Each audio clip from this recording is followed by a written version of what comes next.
Hello everyone, welcome back to brainstorm the daily challenge series. कल आप लोगों को इस सीरीज़ का एक क्वेश्चन मिला होगा। आई होप आप लोगों ने उस क्वेश्चन को अच्छे से ट्राई किया होगा। आइए देखते हैं उसका सोल्यूशन।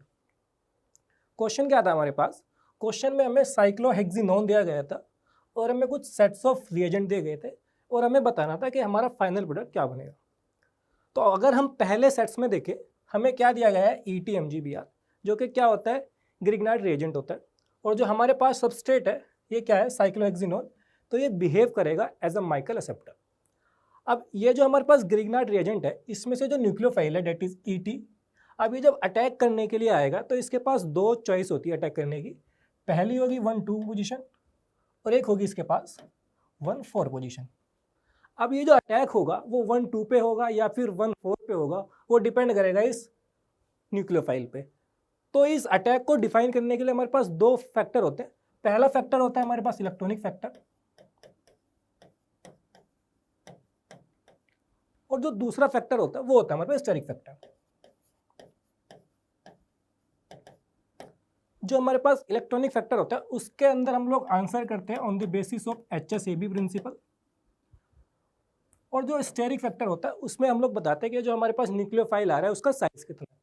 तो जो हमारे पास इलेक्ट्रॉनिक फैक्टर होता है इसमें हम लोग क्या बोलते हैं कि जो हमारे पास न्यूक्लियोफाइल आ रहा है अगर उसका नेचर हार्ड है, अगर हम कंपेयर करें इस सबस्टेट में, तो जो हमारे पास 1-2 वो होती है ना पोजीशन, ये 1-4 के कंपैरिजन में रिलेटिवली हार्ड होती है। और अगर ये हार्ड होती है तो अगर हमारे पास आने वाला न्यूक्लियोफाइल हार्ड है तो वो प्रेफर करेगा अटैक करना 1-2 पे, और अगर उसका नेचर सॉफ्ट है तो वो प्रेफर करेगा अटैक करना 1-4 पोजीशन पे। तो अगर हम बात करें ग्रिग्नाइट रिएजेंट में जो न्यूक्लियोफाइल होता है उसका नेचर क्या होता है? हार्ड होता है। और अगर हार्ड होता है तो वो अटैक करना प्रेफर करेगा 1-2 पोजीशन पे। स्टेरिक फैक्टर के बेस पे हम लोग बता सकते हैं कि जो हमारे पास न्यूक्लियोफाइल आ रहा है अगर उसका साइज़ बहुत ज़्यादा बड़ा है या फिर वो बल्कि है साइज़ में, तो वो प्रेफर करता है 1-4 पे, और अगर उसका साइज़ छोटा है तो वो प्रेफर करता है 1-2 पे। वापस आते हैं क्वेश्चन पे। क्वेश्चन पे हमें क्या है? ET है, और ET का नेचर अगर हार्ड होगा in the case of ETMGBr तो ये अटैक करेगा कहाँ पे? 1-2 पोजीशन पे। क्या बन जाएगा? आइए देखते हैं मैकेनिज्म से। तो हमें क्या दिया गया है? साइक्लोहेक्सिनोन।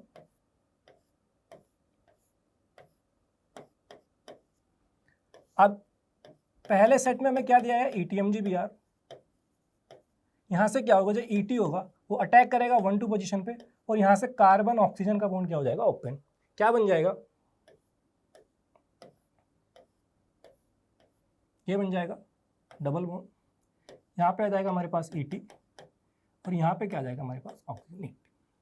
अब जैसे ही ये बना होगा हमारे पास सेकेंड स्टेप में क्या पड़ा हुआ है? सेकेंड स्टेप में हमारे पास पड़ा हुआ है CrO3।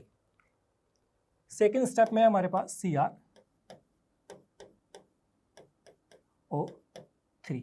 अब जैसे ये O नेगेटिव बना होगा ये क्या करेगा? ये जो क्रोमियम के एम्प्टी d ऑर्बिटल्स होंगे उन पे उस पर क्या कर देगा? अटैक कर देगा। तो इस केस में क्रोमियम बिहेव करेगा एज अ इलेक्ट्रोफाइल, और जैसे ही ऑक्सीजन क्रोमियम के एम्प्टी d ऑर्बिटल में अटैक करेगा तो यहाँ से एक क्रोमियम ऑक्सीजन बॉन्ड क्या हो जाएगा? ओपन। अब जैसे ही बॉन्ड ओपन होगा क्या बनेगा?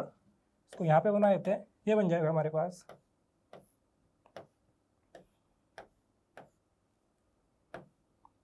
इधर ET, इधर ऑक्सीजन, ऑक्सीजन से अटैच है हमारे पास क्रोमियम, इधर डबल बॉन्ड हो, इधर डबल बॉन्ड हो, और एक क्या जाएगा? O negative. अब इसमें फर्दर स्टेप पे क्या होता है?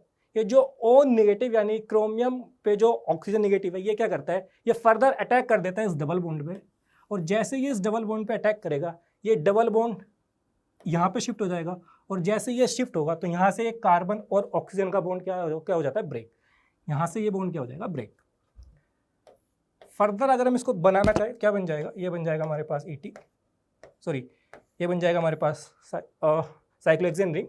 डबल बॉन्ड कहाँ चला जाएगा? इस पोजीशन पे, और यहाँ पे क्या आ जाएगा हमारे पास? ET। यहाँ से कार्बन ऑक्सीजन का बॉन्ड ब्रेक हो गया, तो जो फर्दर बॉन्ड बनेगा कार्बन ऑक्सीजन का वो कहाँ पे बनेगा? यहाँ पे। इससे क्या अटैच है हमारे पास? क्रोमियम, और क्रोमियम के ऊपर क्या होंगे? 2 ऑक्सीजन, और एक क्या आया होगा? O नेगेटिव, जो कि यहाँ से बॉन्ड टूट के आया होगा।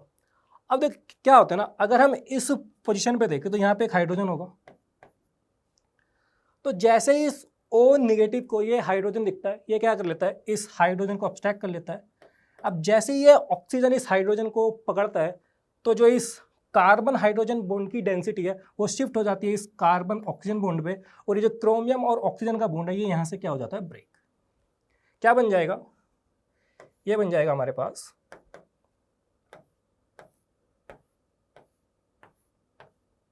ET डबल बॉन्ड, और यहाँ पे क्या आ जाएगा हमारे पास CO डबल बॉन्ड। तो ये हो गया हमारे पास स्टेप 2 तक की कहानी। थर्ड स्टेप में हमें क्या दिया गया है, थर्ड स्टेप में हमें दिया गया है PPS3 डबल बॉन्ड CH2, जो कि क्या है, एक फॉस्फोरस इलाइड।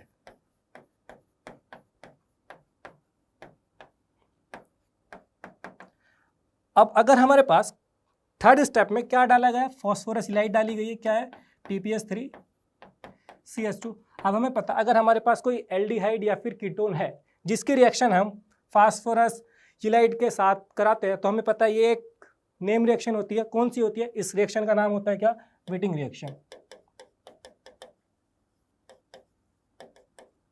तो आप चाहे तो इसमें मैकेनिज्म से भी जा सकते हैं, और अगर आप डायरेक्ट जाना चाहे तो क्या करते हैं, ये जो हमारे पास डबल बॉन्ड O होता है इसको यहाँ से ब्रेक करते हैं, और ये जो हमारे पास कार्बन वाली स्पीसीज बन के आती है इसको हम लोग यहाँ पे अटैच कर देते हैं। क्या बन जाएगा, ये बन जाएगा हमारे पास ET एंड डबल बॉन्ड। तो ये क्या होगा हमारे पास फाइनल प्रोडक्ट। अगर आप फर्दर इसकी मैकेनिज्म में जाना चाहे कि पे ये कैसे अटैक करता है तो वो भी मैं आपको दिखा देता हूँ। क्या होता है कि जैसे हमारे पास